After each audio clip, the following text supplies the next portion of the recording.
Good morning, class. This is Mr. Wilson. I'll be your instructor for English 1010 online during the fall of 2020.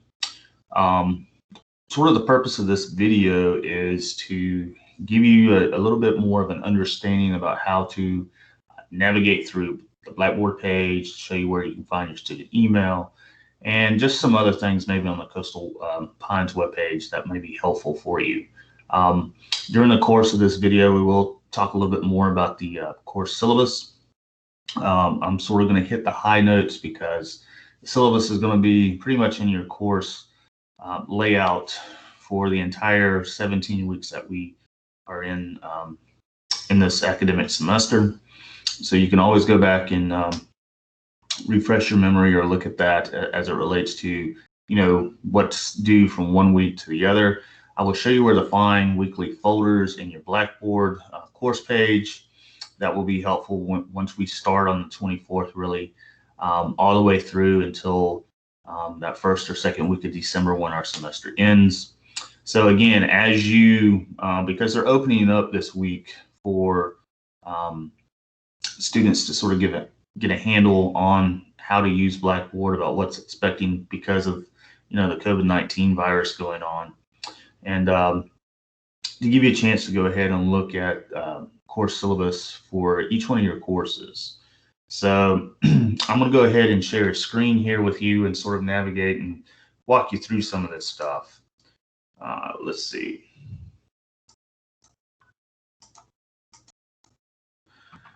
So as you can tell now,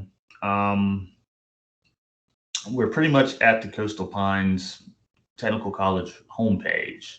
So probably the quickest way to find the Blackboard page and your student email, that type of stuff, for me always is just to go up to faculty and staff. If you click there, it's going to take you to a page here. If you look under the CPTC links, that's where you're going to find your Office 365 webmail. I'm going to go ahead and click on that to make sure that you know what it sort of looks like. If you've been here before, it's a basic, email platform.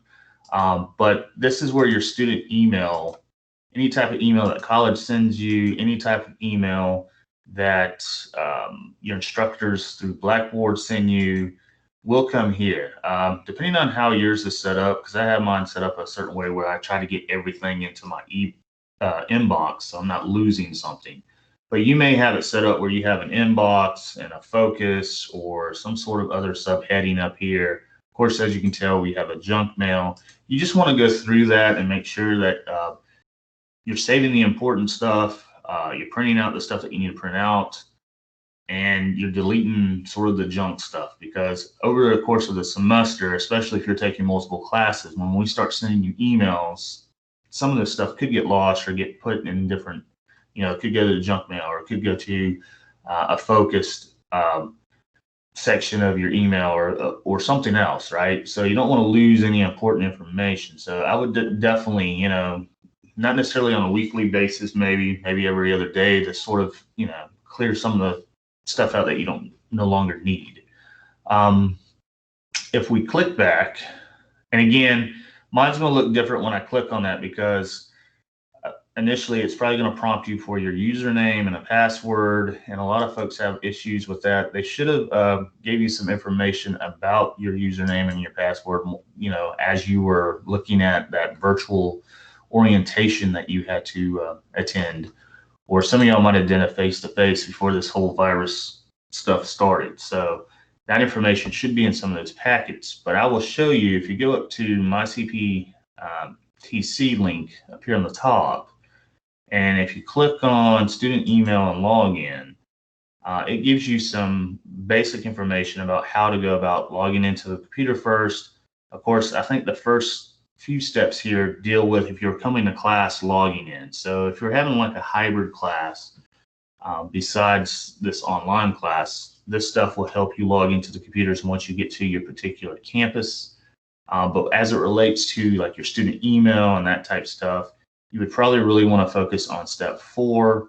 If you have any issues, there are some folks here in student affairs that you call, and they can kind of walk you through or set you up with reset the password or something of that nature. The problem with the password is, if you try to get on Blackboard or your student email account and you log in 3 times unsuccessfully, it's going to sort of lock you out of the account. So you're going to have to go through another extra step. You may have to call the IT people. You may have to try to get in, contact with the library or with one of these 4 individuals here on the screen to try to help you reset a password, because once you get locked out, it's not going to resolve itself until you make some initial motion to solve the problem. So just keep that in mind, especially, if you're taking a lot of online courses. That seems to be an issue for some students. They don't write the password down somewhere where they can remember it, or they forget it, or whatever the case may be.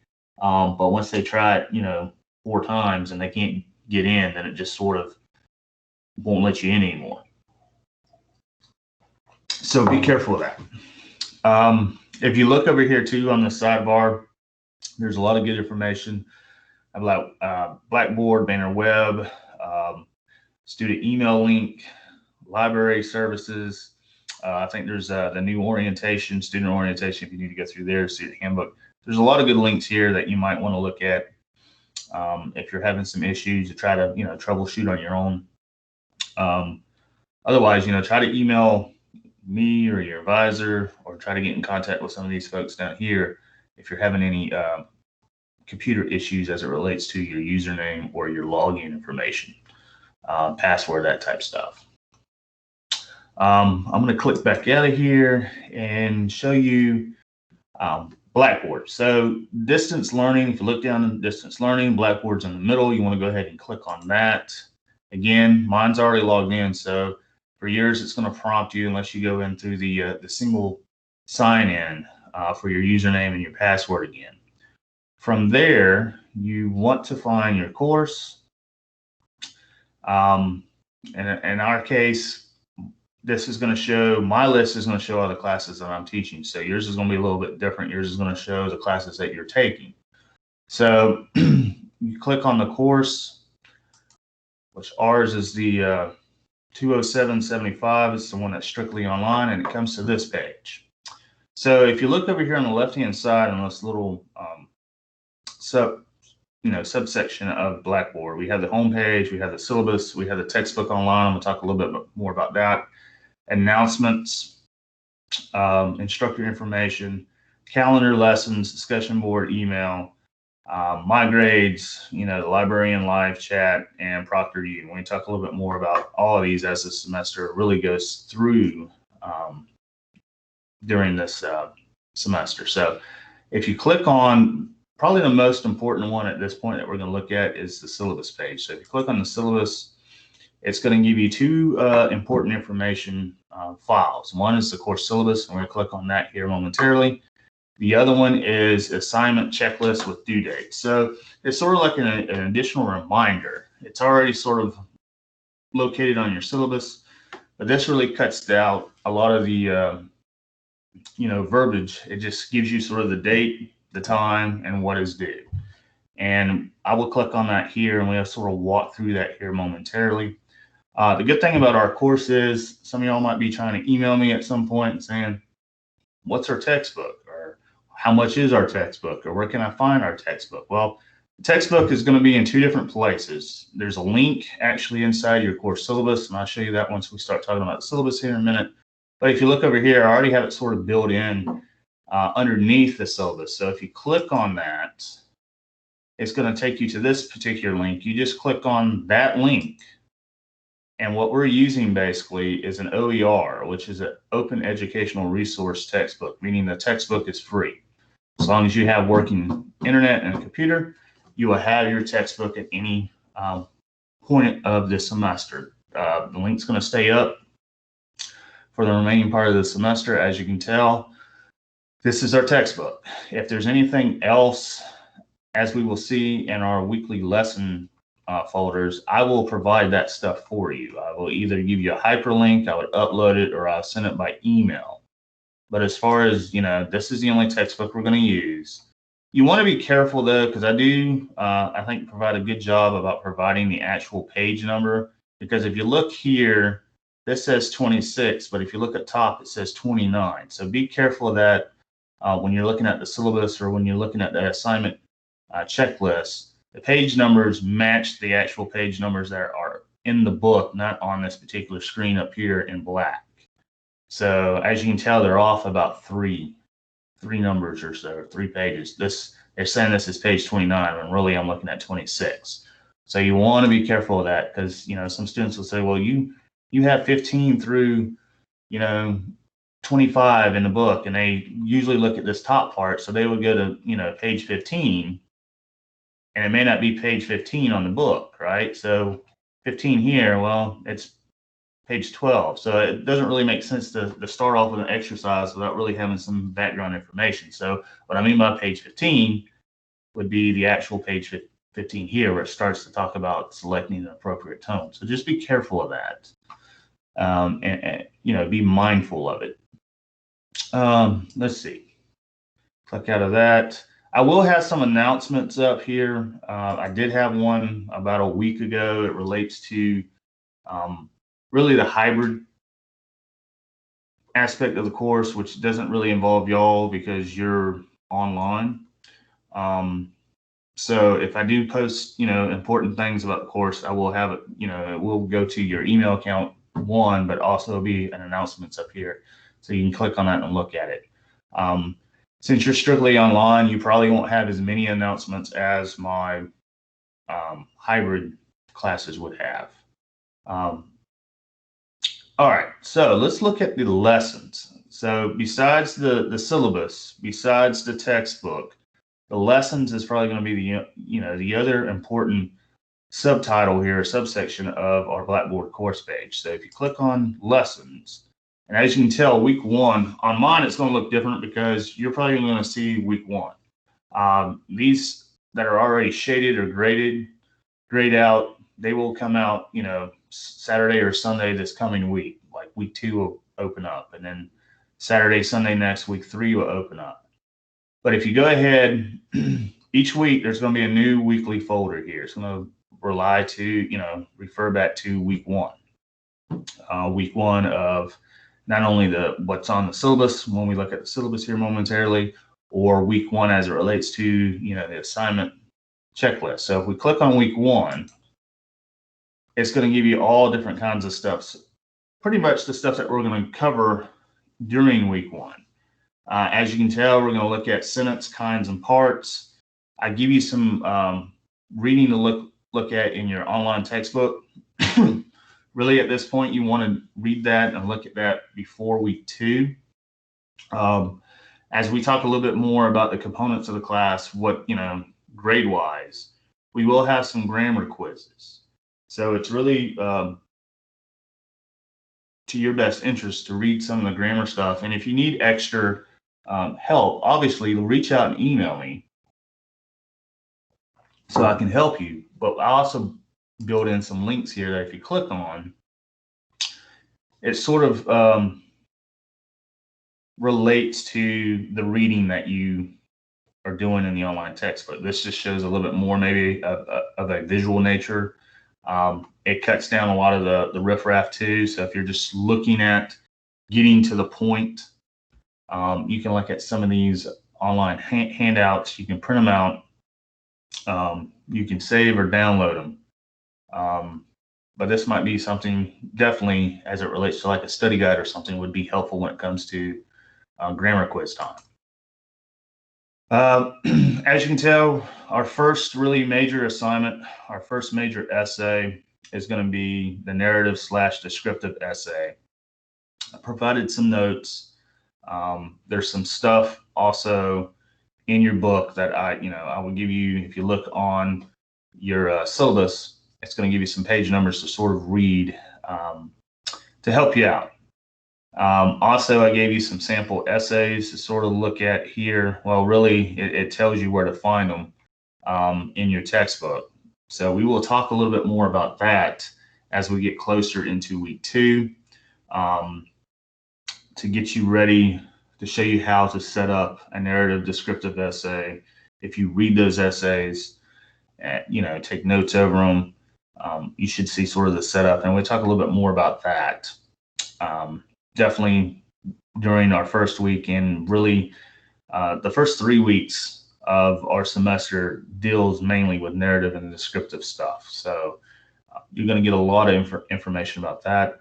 I give you the actual essay one topic, and again, we'll talk a little bit more about what these topics mean next week when I do another video. My purpose really for this online course is to have a video or two each week, and then try to set up some sort of a live Teams meeting, which I can send out a link, or a Blackboard collaborative, which is where it's not necessarily mandatory that everybody shows up, because I know if you're taking online courses, there's a reason why you're taking it, whether it's safety from the COVID, whether you got childcare issues, right? You're a parent and you want to keep your kid home, whatever the case may be, work.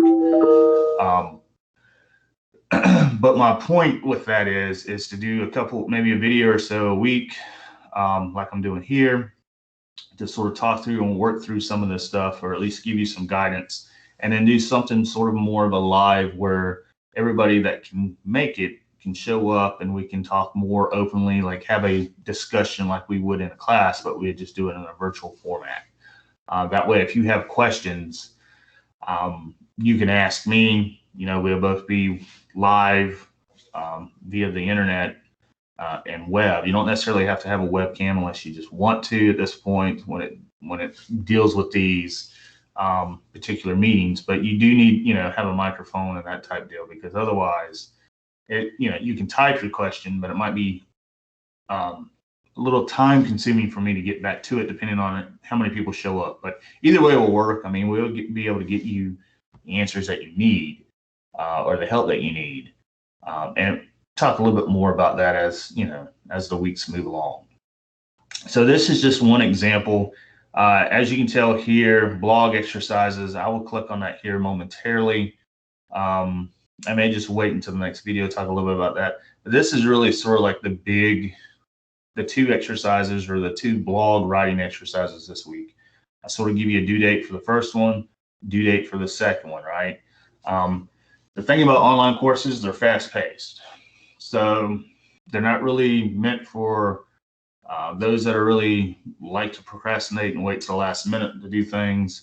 I mean, I know that's sort of our human nature. We like to put off stuff until the very end.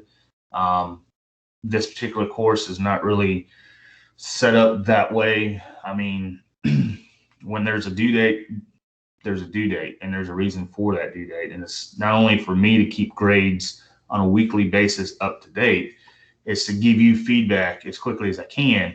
So, if you are having issues, let's say with commas, or you're having issues with paragraph development, we don't wait until essay one is due the third week that we go ahead and address that now. So just keep that in mind. Due dates are, for the most part, unless otherwise noted, already sort of set in stone, meaning if it says due by 11:59 on the 27th, which is a Thursday, that's really what I mean. I mean, midnight, that particular Dropbox, that particular blog, it's just going to disappear, and whatever's not in that particular slot is going to be graded as a 0. So don't really like to do late work, right?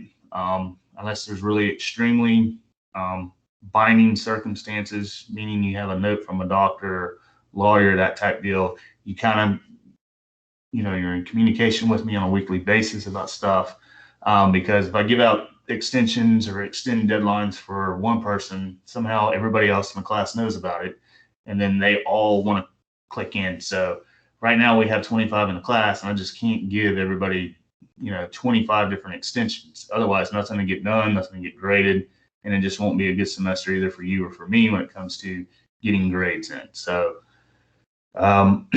just keep in mind, just keep up to date with the due dates. And we'll talk a little bit more about the assignment checklist here momentarily, how that's going to be helpful for you and helpful for me as well. So let's go back and look at the syllabus. So let me pull it up. Let's see. I already have one up. All right, so this is our basic course syllabus. And again, I'm only going to hit the high notes. I'm not going to go into everything.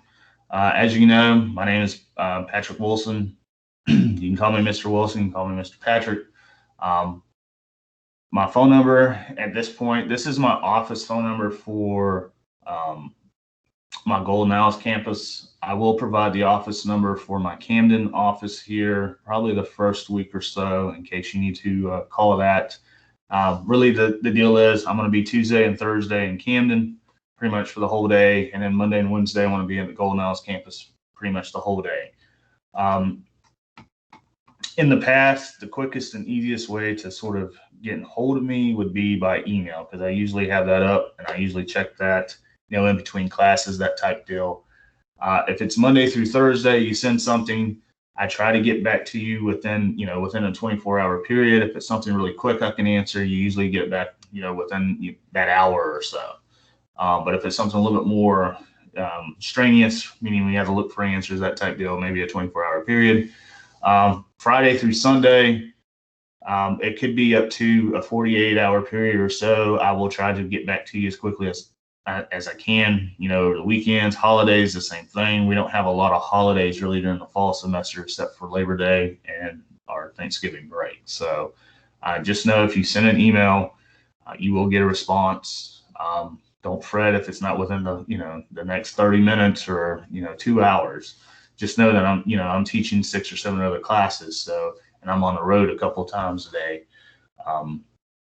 each week. So that's a little bit about how to really get in contact with me. Would be the best way, probably email, but you can call and leave a message and I will, like I said, get back to you. This is a 3 semester credit course. It's 45 total contact hours. It is the fundamentals of English. That's what English 1010 is about. Description. Really, you can read here what the course is about, but really what English 1010 tries to do, and what we hope to do, is make you a better writer at the end of the course, as you were, or as you maybe not so much were when you first started. So we want to get you to learn the proper methods of how to set up a document, right? Whether that's an essay, whether that's a resume, proper language and proper grammar and diction and stuff is a part of life. A lot of students will say, well, I never do a research paper in my particular field of choice, or I never do a compare and contrast at my job. Well, that's a strong possibility. You probably never have to do a research paper, if you're working in a hospital or something. But at the same time, you may have to do that business memo. You may have to do a cover letter. You may have to do a thank you letter. So good language skills and good communication skills as it relates to writing, grammar, spelling, that type of stuff is always going to sort of follow you. Just because you're not doing a particular mode of writing or genre of writing at your work doesn't mean you will never not have to communicate in a way where it's either verbal or written. So proofreading skills is a pretty good skill to have. Analytical and critical skills are a pretty good skill to have. Basic oral communication skills are pretty good to have. And again, if you have kids, some of them are going to be going through middle school and high school, and they're going to have to do this stuff too. So if you're a parent, you can say, oh, I know how to do I know how to fix a comma splice to your 9th grader. Or let's say your 7th grader is writing a narrative or descriptive sort of book report or something. You can say, well, I know how to do a little bit of that because I just, I did that in college not too long ago. So a lot of these tools that we learn here, that I hope you learn, will be lifelong tools that you can pass on and teach other people, as well as, brush up on your own so you can make better choices as it relates to your own work, as it relates to your career choice.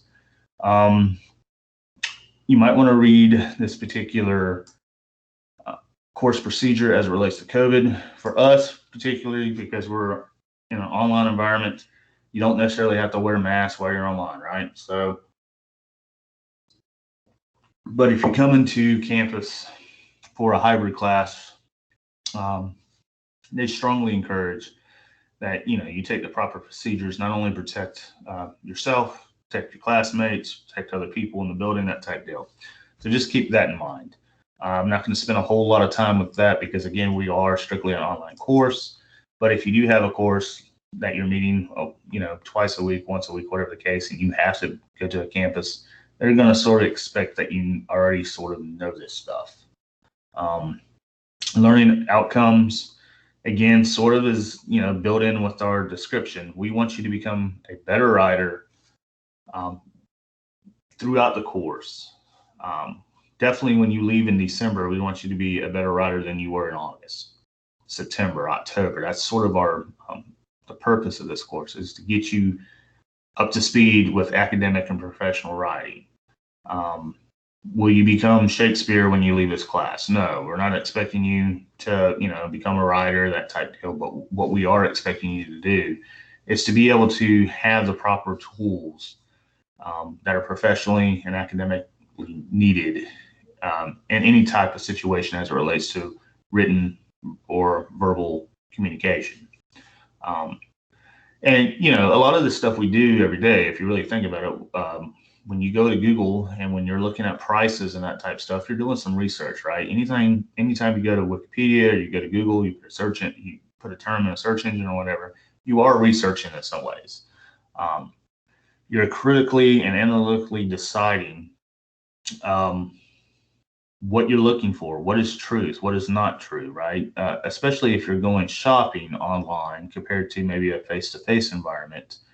You're sort of comparing and contrasting then, which is another genre we're going to look at later in the semester, because you're taking price A from, let's say, Amazon, and you're comparing it to price B, let's say Target or Walmart, here in town. So you're doing some comparing and contrasting there.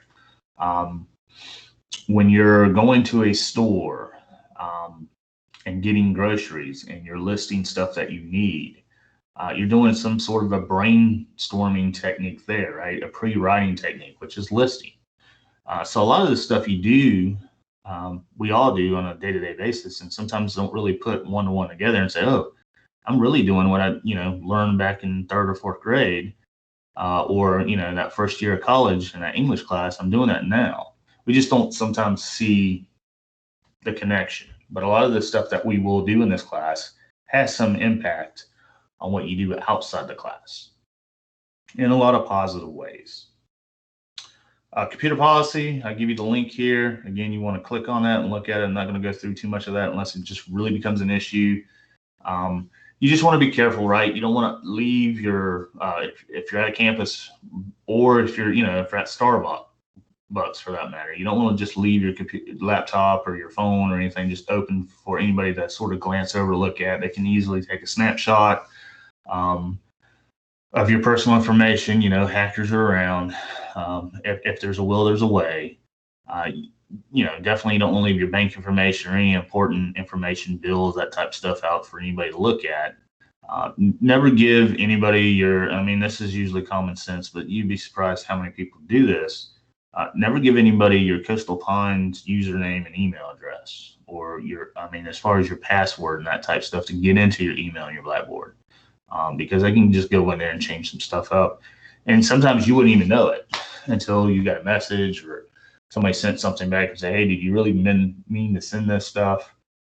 So just be careful of that. The other thing is, it's just common knowledge. You don't want to go and look at sites that maybe you're not really supposed to look at. So just be mindful of that. If you look, there are some hefty fines and penalties if you get caught doing those things. So I don't think anybody has $50,000 they can just throw out because they were acting foolish on the internet, or can spend 3 to 5 years in jail because they were looking at a site they weren't supposed to on campus. So just be careful of that. Just be mindful. Like I said, I would definitely click on that and give it a read. Usually, we don't have those types of issues often, but when they do, the hammer of the law does come down and comes down on pretty strongly. Course materials, basically, for this particular online course, this is, I also teach this as a face-to-face course, so you would probably need more if you're showing up to a face-to-face or a hybrid class. As it relates to the online, basically what you would need is a good working computer, have access to a good internet connection, maybe have some flash drives or thumb drives so you can save your work, have Microsoft Word downloaded on your computer, so you can type essays and that type of stuff. Otherwise, the multiple folders and the pens and the paper, really, I mean, that's up to you. I mean, a lot of this stuff, again, it's online, so you're not going to be necessarily handwriting stuff to me. But if you need to take notes, obviously have paper and pencil. The dictionary and the source, you can always find free online copies of those, so you don't need to go out and buy something new. The MLA handbook, we have one in the library, but again, as we get closer to really the research paper aspects of the course, that's when you're going to be using a lot of the MLA stuff in that handbook. I will give you handouts because our book may cover a little bit about that, but I will go a little bit more beyond what the book does, because sometimes these OERs are not the best in the world when it comes to explaining research papers and that type deal. So I'll give you some additional information free of charge that you could use, and it would benefit you as it gets, the latter half of our course. Again, as promised, there is another link to the textbook. You just click and follow it. It's the same link that I showed you earlier in the Blackboard. So you have two different ways to get to our textbook. That's our only main textbook in the course. So you won't have to, worry about getting 2, 3, or 4 different textbooks, like some classes would want you to do. Requirements, let's look at that.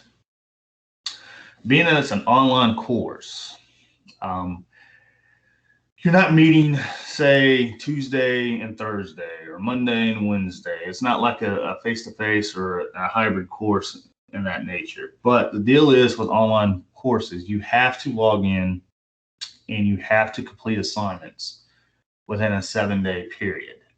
Now, traditionally, if you're showing up for class, you would have a 3-day, what they call, you can miss up to 3 days or 10% of class. So if you miss, let's say, just give out a hypothetical situation, you missed Monday, Wednesday, and the following Monday. Well, you've already missed your 3 days.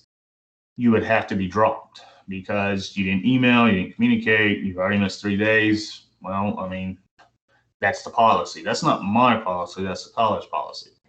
On internet or online courses, you have a 7-day period, right? I mean, every 7 days we're going into a new week. So week 1, then week 2, then week 3. If you don't log in for 7 days, and even if you do log in, because that's where a lot of students, they log in and then they sort of log out, but they don't complete anything. You have to actually log in and complete weekly work, right? If you just don't do anything, you're not really contributing. 1, you're not contributing to the class. 2, you're not getting graded, or you're getting zeros because you're not turning anything in. So if you miss a period of 7 days, then by course policy, we have to drop you. So make sure that you're logging in and that you're submitting work on time, so you're not having to face what would be the online equivalent of your 10% of missing class. Because if you don't communicate, if you're having issues, right, if it's something to do with your computer and you're having issues, you need to sort of communicate with me so I know what's sort of going on. We can work around that a little bit. But if you're just logging in just to log in for 5 minutes and then log out, and then never showing back up again until the following week and doing the same thing, logging in for 5 minutes, 1, nothing's getting done, so your grade's not going to get any better. And 2, really, I mean, what's the point of doing all that? Because you're taking the class, 1, to get a better degree, get a better job. So just go through the motions. You signed up for the online internet version of the class for a purpose. Go through the motions. Before you know it, it'll be December. And hopefully, you get a decent grade to be able to pass and move on to your next adventure. Students with ADA or Section 504 disabilities, if you need any academic accommodations and you have the, documentation, the legal documentation, the notes, the doctor's notes, and that type of stuff, you can contact our Director of Counseling and Special Services, Kathy Montgomery, either at this number here, or you can email her. I can't give any special academic accommodations until she gets the information from you, and then sort of passes it on to me. So just make sure that she gets it first, because if you send it to me first, I'm going to send it back and tell you to send it to her. So it's just the whole protocol and chain of command. It's just easier to send it to her, and then she sends me stuff, and then we go from there to work with it. The grading scale and the course assignments, right? We're going to talk a little bit more about that here in a minute. Here's the grading scale, right? It's really on a 10-point increment. I do round up if it's 0.5 or higher. If it's 0.4 or lower, it rounds down to the nearest whole number. So like here, where it says 89.5, that'd be a 90. So basically, 90 to 100 is an A. 85 to an 89, right, is a B plus, and you can sort of see how that goes. Really, I mean, it's not difficult to obviously do poorly in the class. I mean, if you just don't show up or just don't turn stuff in, most folks are going to get this particular grade, right? D or lower.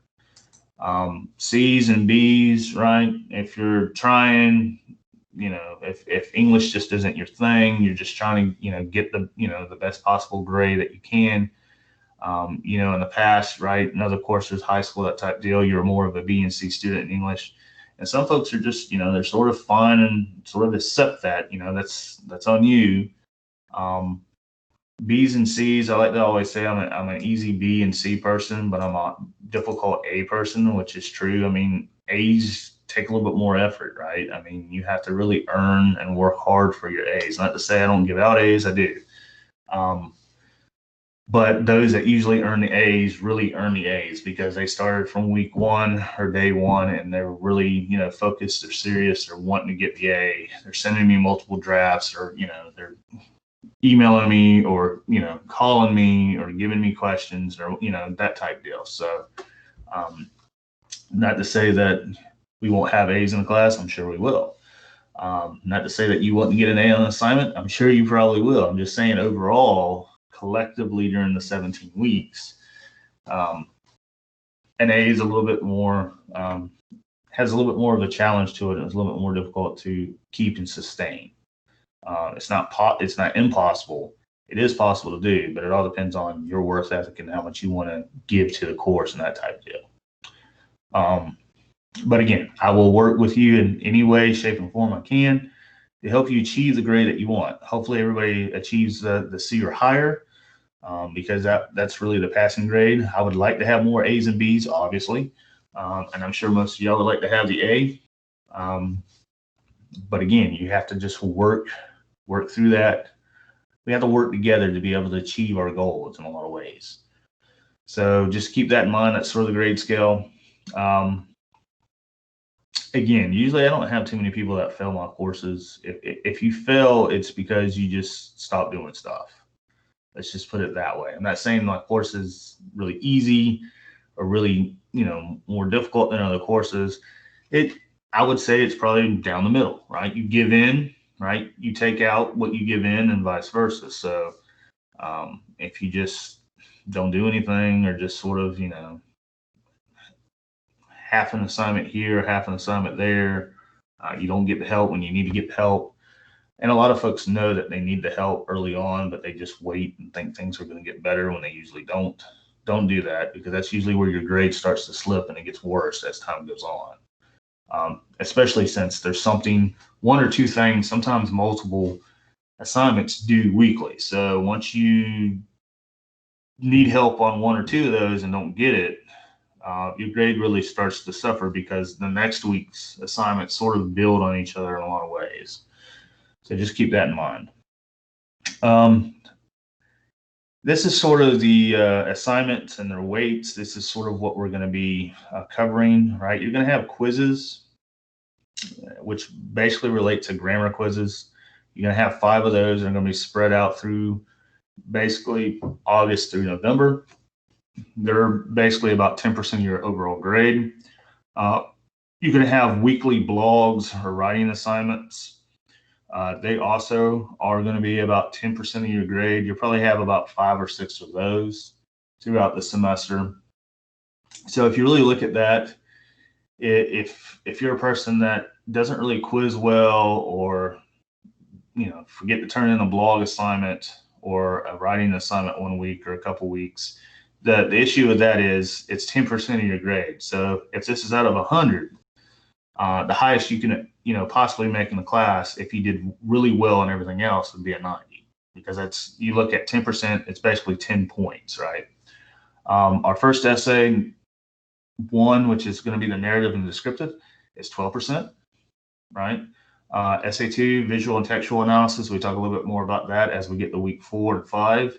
That's going to be 14% of your grade. We have a midterm essay, which is basically comparative, which is another way of saying compare and contrast.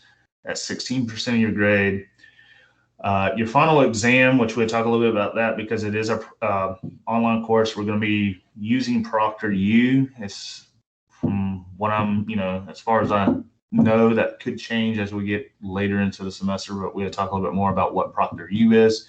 But the final exam is going to be sort of like a reflective essay, sort of give you a chance to reflect over the last 16 weeks of the course. That's going to be 16%.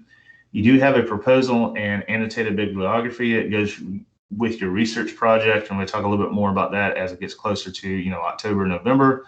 The proposal is going to be 5%, annotated bibs are going to be 7%, and then really the big chunk of your grade comes from which would be in our lineup. Essay 4 would be the research paper, and that's 20%.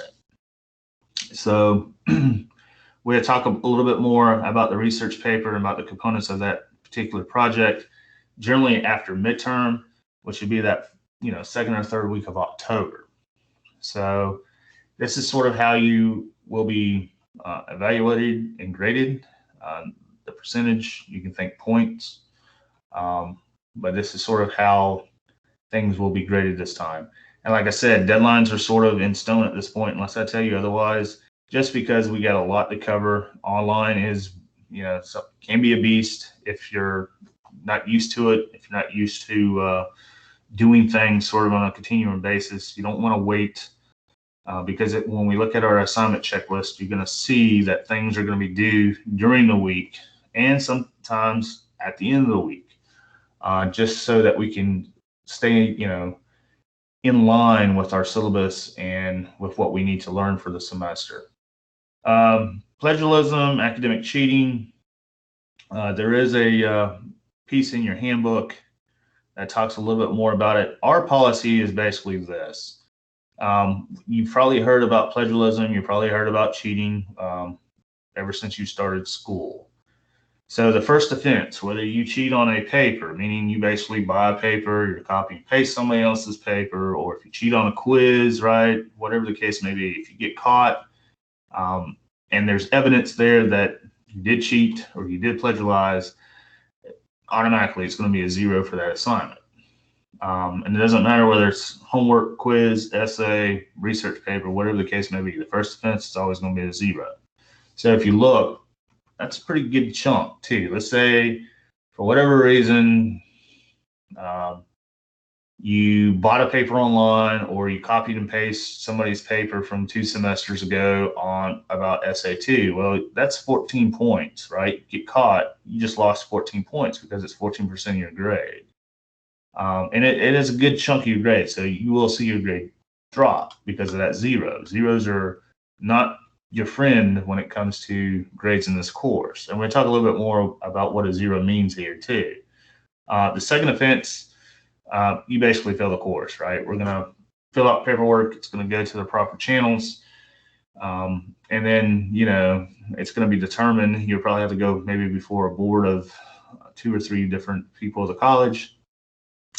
Obviously, you're going to fail the course, but then they decide whether other action should be maybe implemented or put in place, meaning maybe suspension from the college for a couple semesters, maybe barred, who knows. Hopefully it will never get to this point. Usually it stops here. In the past I've given out 0s for people cheating on quizzes or cheating on tests or buying a paper from a paper mill online. That's another thing. Why pay $100 or $200 for a research paper when you don't even know the quality of the work, but you go ahead and spend that money, use your credit card or your debit card. And then when you're having to upload it to turn it in or safe assign, and they flag it to that website where it has that particular paper you just bought, well, you not only did you just lose $200, you just got a zero on the assignment because it's there, right? We're able to find it. So just be careful of that. And going back to zeros, right? If, basically 1 0 in this course is like losing 20 points of your overall grade. So let's say you didn't turn 2 assignments in. Well, that's 2 zeros. So what does that mean? That's like the equivalent of, 40 points. So now your grade goes from starting at 100, now you're at a 60.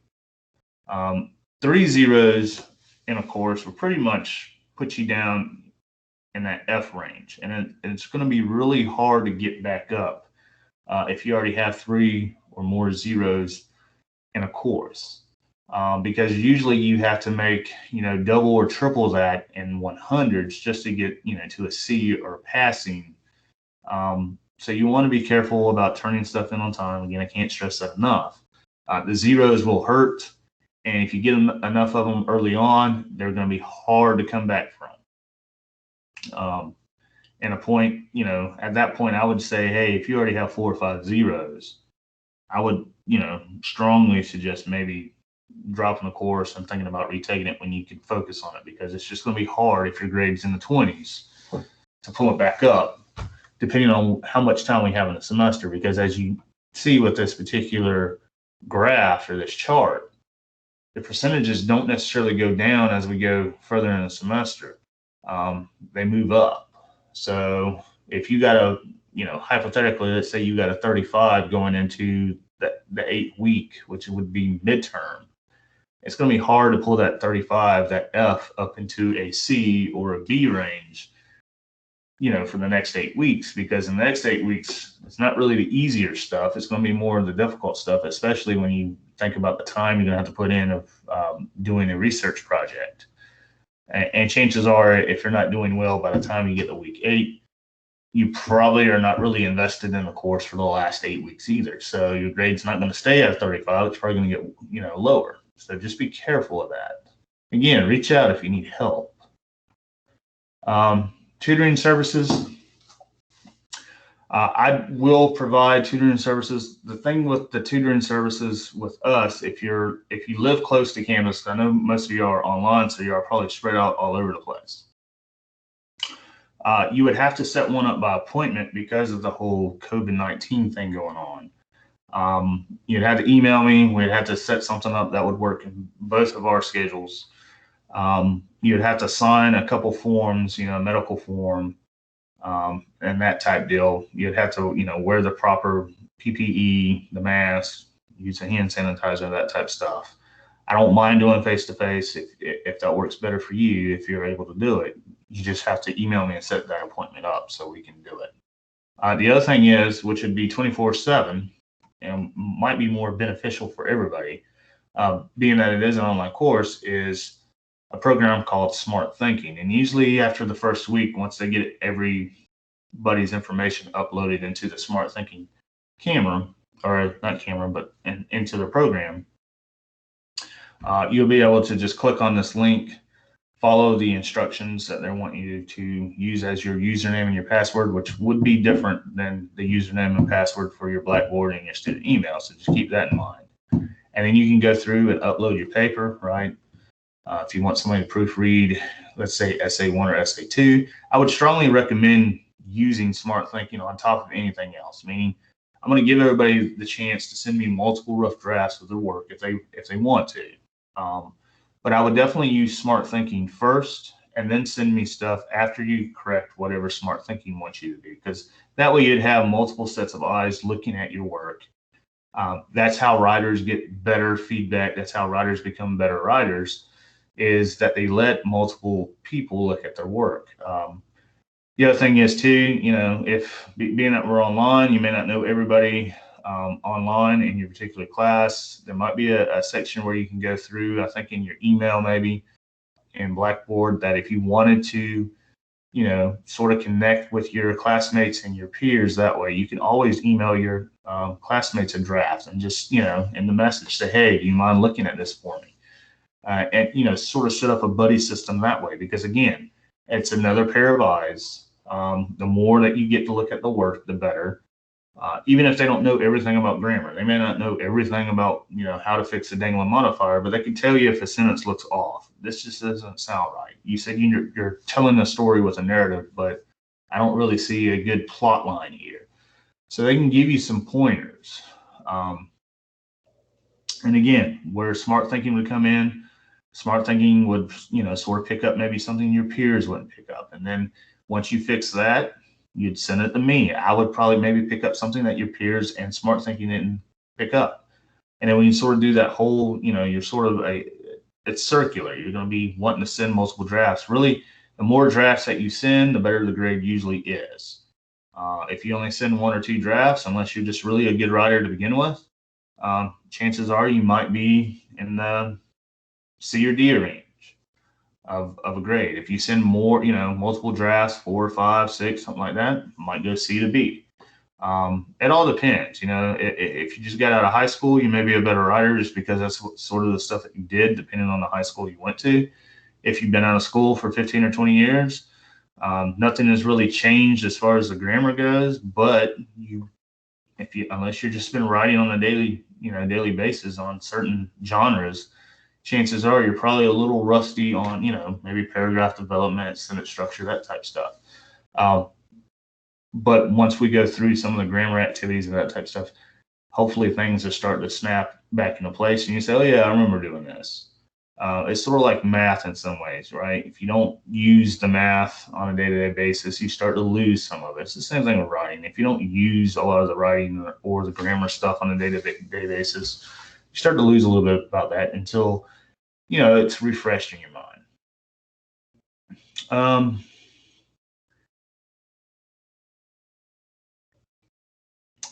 This is about Proctor U. We have other things here about the statement of non-discrimination and compliance. You can kind of look at that.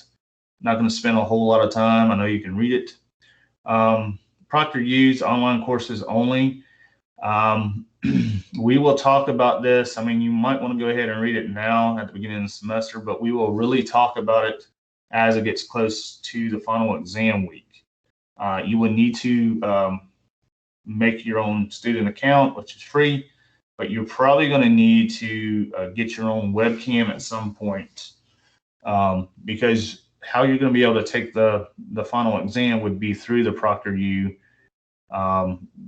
online service, and they would need to be able to monitor you as you take that final exam. And again, we'll talk a little bit more about that. I'm not going to spend a whole lot of time here because, again, this is at the beginning of the semester.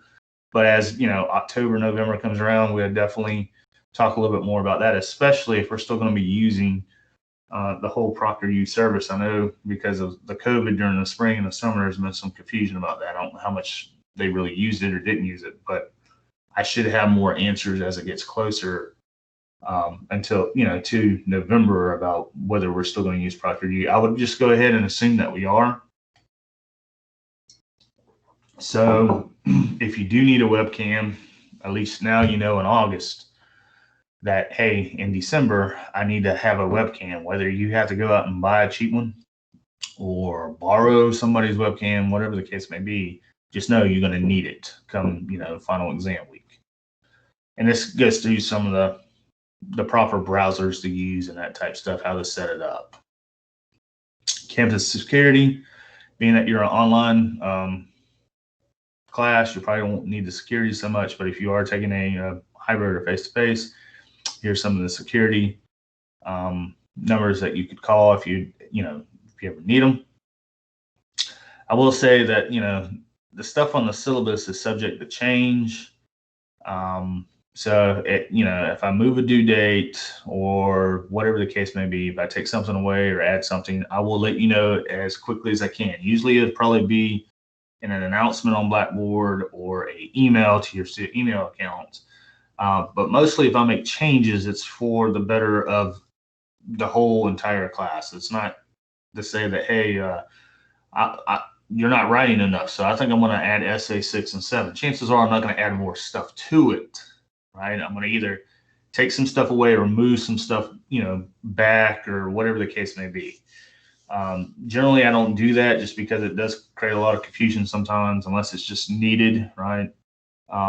Because of our schedule and that type of stuff. I think we have enough to do at this point with what we have. But if I do make a change, I'll let you know. Laptop smartphone policy. Again, you don't necessarily have to worry so much about that here because we're online. Late work makeup policy. Again, usually I would say no to the makeup work of any kind, right? I mean, we're such a fast-paced class. Week one, once the stuff is due in week one, we go to week two. There's something going to be due in week two, week three, week four, week five. So again, deadlines are there for a reason, to keep us all on track, to keep your grades up on a weekly basis, to give you feedback on a weekly basis. So unless you just have, if you are really bad sick, right? God forbid you get COVID, hopefully not. You had the flu or something really bad goes on, right? If you have legal documentation, if you jury duty, whatever the case may be, if you're able to scan and email those documents, then we can talk a little bit. But the thing is, late work is always going to have a 0 in the grade book.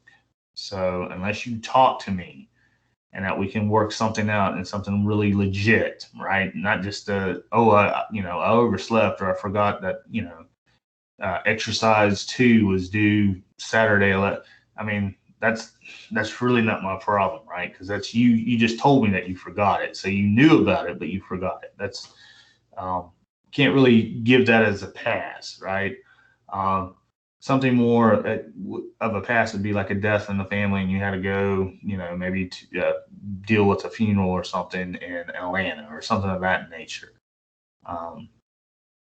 But just be wary about that again, because late work adds zeros add up. After a while, your grade's going to be tanking, and you don't want that to happen.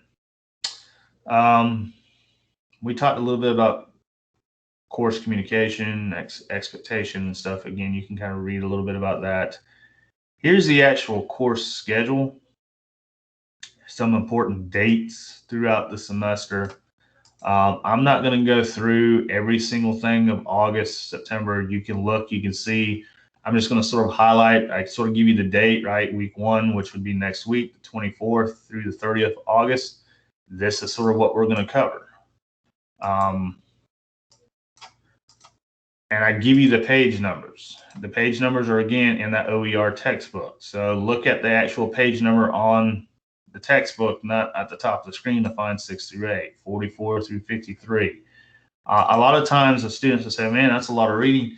But if you look at it, a lot of times they have like diagrams and they have examples and that type stuff in it. So really it may be 44 through 53 and it looks like it's almost 10 pages of reading, but you may only have really technically maybe 5 pages of reading, and the rest of them are sort of examples and that type stuff. So I try not to give you, a whole lot of reading. I give you enough that you'll be able to, you should, if you start early enough, be able to go through the reading, take the notes, right? You want to annotate and take your own notes as much as you can on this stuff, especially if some of it's brand new. The notes really is optional, right? If you want to take notes, take notes. If you don't want to take notes, hopefully you can do well on the assignments, right, without them. Where I have BB or homework, that's basically Blackboard. BB's Blackboard / homework. The homework would be, again, if you looked under the lessons, you would see, weekly blogs, writings, exercise 1, exercise 2. If you clicked on that, it would take you to the page and give you more instructions. The grammar stuff, again, I will usually give you page numbers in our book to sort of look at the grammar stuff. There are assignments in your book that deals with grammar. You can practice those if you want. Sometimes I think they have the answers at the end. But I will, for the most part, give you a handout that's going to serve as a study guide that's going to be similar to the quiz. So if you can do that handout or that study guide that I upload on Blackboard, that would probably be the better measure of how well you know the grammar. Obviously, read the chapters of grammar and that type of stuff. Again, it's probably going to give you a lot more examples and stuff, which are helpful. You may need them, you may not, right? If you don't need them as much, you can skip.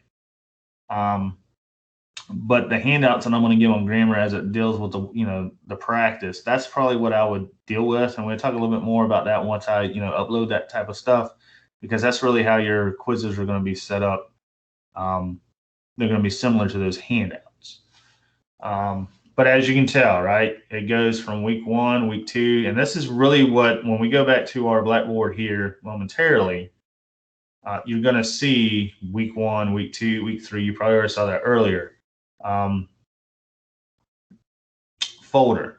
If you look here, and I may have to go back and sort of change this stuff out, I wouldn't necessarily pay attention so much to our footnotes, because I think it says here every Thursday, a particular assignment is due. I would go back and look at that assignment checklist, and I'm going to show you that here momentarily. So these footnotes, I wouldn't necessarily, hold them to the T on everything.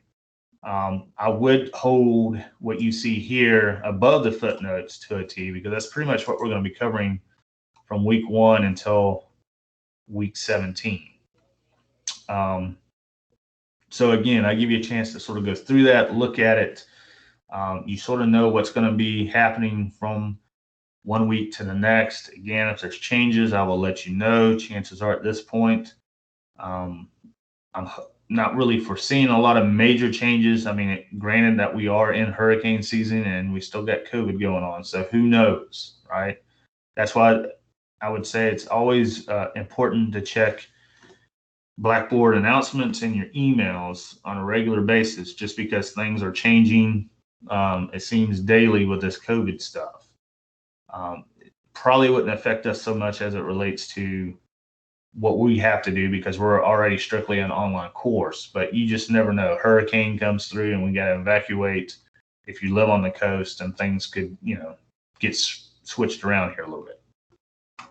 All right, I'm going to go real quick because I know this is going longer than probably what I really intended to be, but I wanted to give you all the information that you might receive on the first day had you showed up to like a traditional face-to-face or a hybrid class. So if you click here where it says assignment checklist, it should download another Microsoft Word file. And this is particularly for our online course. So as you can tell, it has CPTC notes here, instructor notes, support resources, required activity that is due. It gives you the dates. So, and I give you a legend, right? Anything that's black basically means you have 7 days to finish. So that's the reading, right? Pages 6 through 8, 44 through 53, 83 through 93 in your OER textbook. We talked about where you can find the textbook and that type of stuff. So you basically have, from Monday to Saturday or Monday to Sunday to get a good bit of this reading done, right? The reading does help when it deals with some of these blog activities, though. So you don't probably want to wait to Saturday or Sunday to try to do all the reading when you have blogs due earlier in the week. So if you look here, stuff in red is the graded stuff. This is the stuff that I need. This is the stuff that has a deadline, a due date. So I give everybody up until 11:59.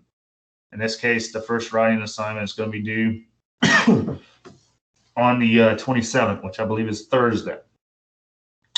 And then the second writing assignment is due on the 29th by 11:59, which is a Saturday. So keep that in mind. Now, you don't have to wait to the day that it's due. If you want to go ahead and tackle it, right, you did the reading, you understand what's going on, you can turn it in on the 25th. You can turn it in on the 24th, right? Whatever works best in your schedule. It's just at midnight on this day, the blog's going to disappear, and if there's nothing there under your name, it's just going to be graded as a 0. The same thing here. So keep in mind, I mean, this week is a chance that you can either, and the blog assignments are relatively, we'll talk a little bit more about them next week, what I'm looking for as far as the grade.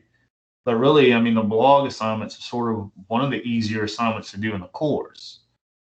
It's, basically you do the reading and then you sort of answer a question based on what you've learned in the reading as it, reflects to or applies to your particular essay of that week. In this case, it'd be essay 1, which we, talking about narrative and descriptive. So it really should be more of an easy 100 than it should be of an easy 0. But I mean, if you don't follow the guidelines and don't turn stuff in, then you should already know what your grade's going to be. So you probably would really want to get 2 100s instead of 2 zeros week 1. If you look at week 2, sort of the same thing. I give you, usually at the beginning of the week, I give you the stuff in black. That's your reading. Basically, you have a 7-day period to get that done. And then I give you, in this case, you have 3 assignments. You have a blog 3, a blog 4, sort of space those out. And then you have some grammar practice. And again, when you look at the week 2 folder, I tell you specifically which ones you need to concentrate on in that grammar practice for week 2, because week 3 you're going to finish it up. But if you look, you go through, again, week 3, this is due, this is due.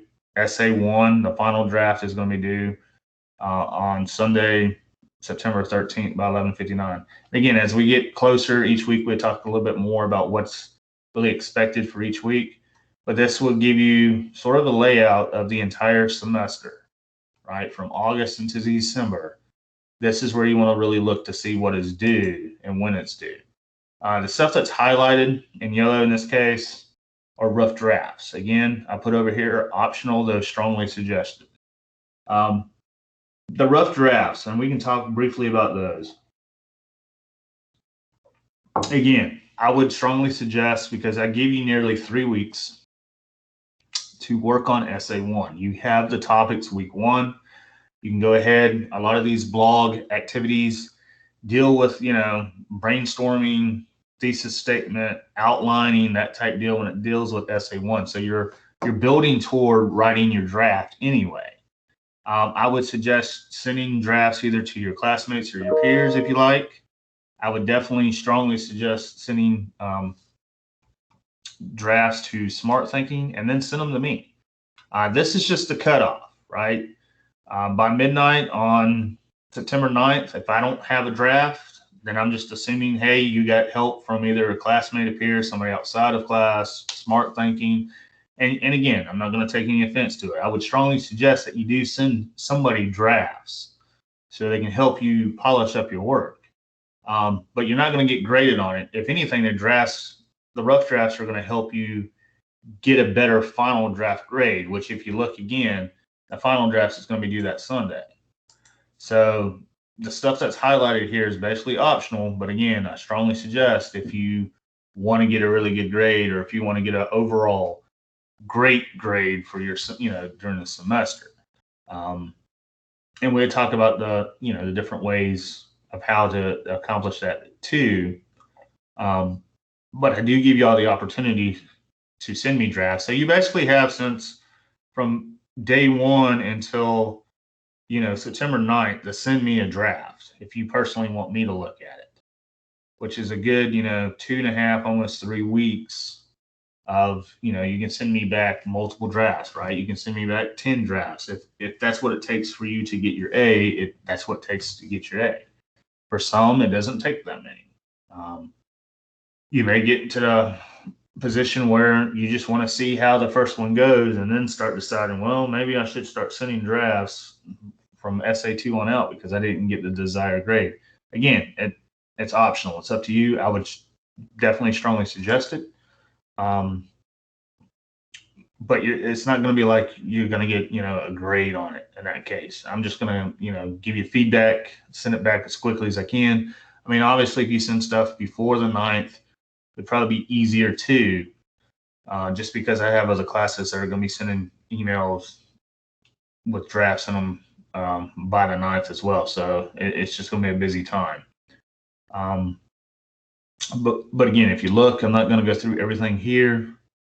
But if you scroll down, you can see each week what is due, what is not due. Some weeks may be lighter than others. Some weeks may be really heavy. It seems really early on the weeks are heavy just because we're building up to you learning how not only to write professionally and academically, but using the different genres, the narrative, the descriptive, the compare and contrast, argumentative. So when you get to the research paper stage of things, you can have a little bit better control and more of a hold on your own sort of destiny as it relates to your writing at that point. Because a lot of research, research paper in the project is going to be a good bit of, reading and collecting the sources that you're going to need and taking notes. And by that time too, a lot of the grammar quizzes, right? We expect by the time you get to week 7, week 8, that you already know how to complete a sentence, right? You already know how to fix a comma splice. You already know how to, fix a paragraph that maybe is getting too long and you need to break it up for clarity. So click out of this. One quick look at lessons again. If you go to lessons, you click on week 1. That's where you would start next week, right? Again, keep in mind the due dates for things. And I will be back sometime next week, and we'll talk a little bit more about some of these, the narratives, the descriptives, that type deal. Maybe look at a couple kinds of the different sentences and that type deal. I will try to send out also like a weekly Teams meeting that maybe most of us can join, or if not, everybody can join. If not, all of us can join at some point. I will try to record those, so those that don't are not able to make it for whatever reason, at least you can kind of look if there's a lot of debate and exchange going back and forth between me and other students, let's just say. Otherwise, I hope that wasn't too long. I know it's sort of lengthy. I'm trying to get used to this whole process of using videos and stuff as well. So I hope everybody has a good day, and I can't wait to be working with everybody starting next week. Please check your emails often and the announcement page, and I will see you soon. Thanks.